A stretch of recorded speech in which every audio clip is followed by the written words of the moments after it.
lanjut ya anak-anak. Tadi kita sudah mengenal atau mengetahui sistem dan organ beserta fungsi reproduksi laki-laki. Sekarang kita lanjut ke bagian dari sistem reproduksi pada perempuan. Nah, sebelumnya tahukah kamu organ-organ yang menyusun sistem reproduksi pada perempuan? Ya, pasti sebagian sudah mengetahui ya. Oke, kita bahas satu persatu. Nah, lihat gambar ini. Ada bagian A sampai ke bagian G. Bagian A yang ditunjuk kursor. Nah, bagian A yang ini sebelah kanan dan kiri yang jumlahnya satu pasang. Yang ini kita sebut dengan ovarium. Lalu yang bagian B, yang bagian menjalar ada di kanan dan di kiri, ini disebut dengan tuba falopi atau yang disebut saluran telur. Yang bagian C yang bentuknya berumbai seperti jari tangan sebelah kanan dan kiri, ini namanya infundibulum. Lalu yang bagian D yang berbentuk seperti pir, berbentuk seperti buah pir, ini yang disebut dengan rahim atau yang disebut dengan uterus. Kemudian yang bagian E itu lapisan bagian dalam di rahim yang disebut dengan endometrium. Kemudian yang bagian F itu bagian yang paling bawah. Nah, yang ini kita sebut dengan vagina. Kemudian yang terakhir, yang bagian G, yang bagian saluran kecil menyambungkan antara vagina dengan rahim, itu disebut dengan cervix atau mulut rahim. Nah, sudah tahu ya bagian-bagian dan letak dari sistem organ reproduksi pada wanita. Nah, yang bagian A jumlahnya sepasang, itu namanya ovarium. Yang bagian B yang bentuknya menjalar sebelah kanan dan kiri, itu disebut dengan tuba falopi atau saluran telur. Yang bagian C yang berjumbai yang bentuk seperti tangan, jari tangan, itu disebut dengan infundibulum. Kemudian yang bagian D yang berbentuk seperti buah pir, itu disebut dengan rahim atau nama lainnya uterus. Di bagian bagian lapisan dalam dari rahim, itu disebut endometrium. Kemudian yang bagian F, bagiannya namanya adalah vagina. Lalu yang G itu adalah cervix atau mulut rahim. Sudah tidak asing dong dengar kata cervix. Sekarang kita lanjut ke fungsi dari masing-masing organ reproduksi tersebut.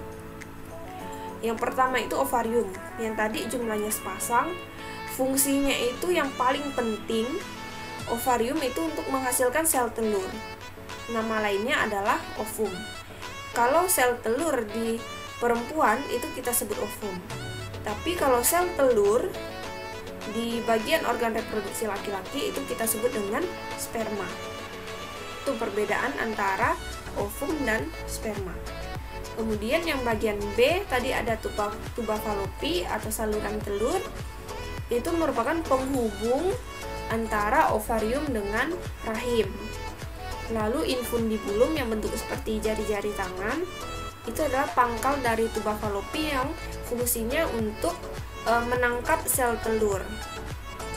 Lalu rahim itu untuk tempat berkembangnya janin selama kehamilan.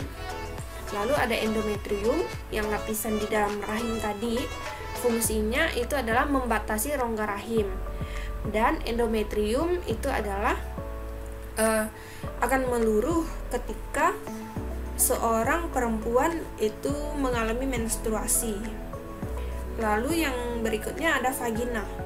Fungsinya itu adalah untuk saluran mengalirnya darah menstruasi dan sebagai tempat keluarnya bayi. Lalu yang berikutnya terakhir ada cervix. Serviks itu adalah bagian paling bawah rahim yang disebut dan leher rahim.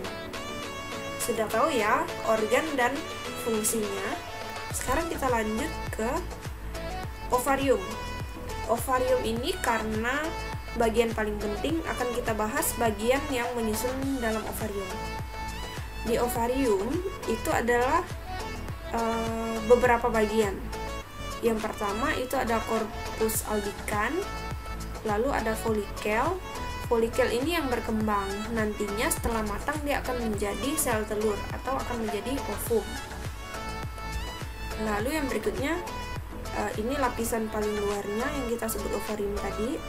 Kemudian ada seperti kelenjar lemak yang berwarna kuning, itu disebut dengan korpus luteum.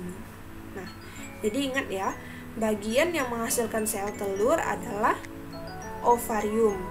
Kemudian yang berfungsi sebagai tempat pembuahan atau tempat fertilisasi itu berada di tuba Fallopi. Kemudian yang berfungsi menangkap sel telur atau yang menangkap sperma adalah infundibulum. Nah, yang berikutnya, di pertemuan berikutnya kita akan lebih mengenal proses oogenesis dan proses spermatogenesis.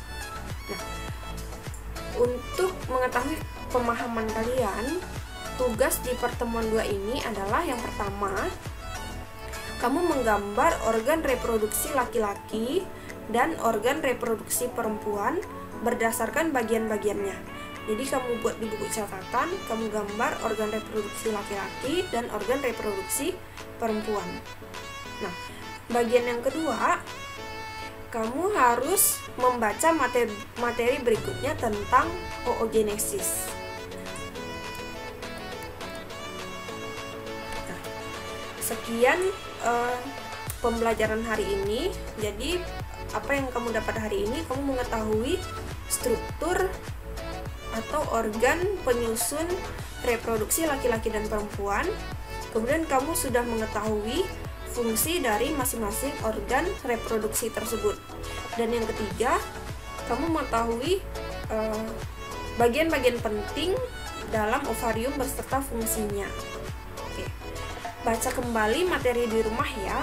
Kemudian nanti akan kita adakan kuis dan kamu harus membaca materi dari buku paket yang dipinjamkan dari sekolah.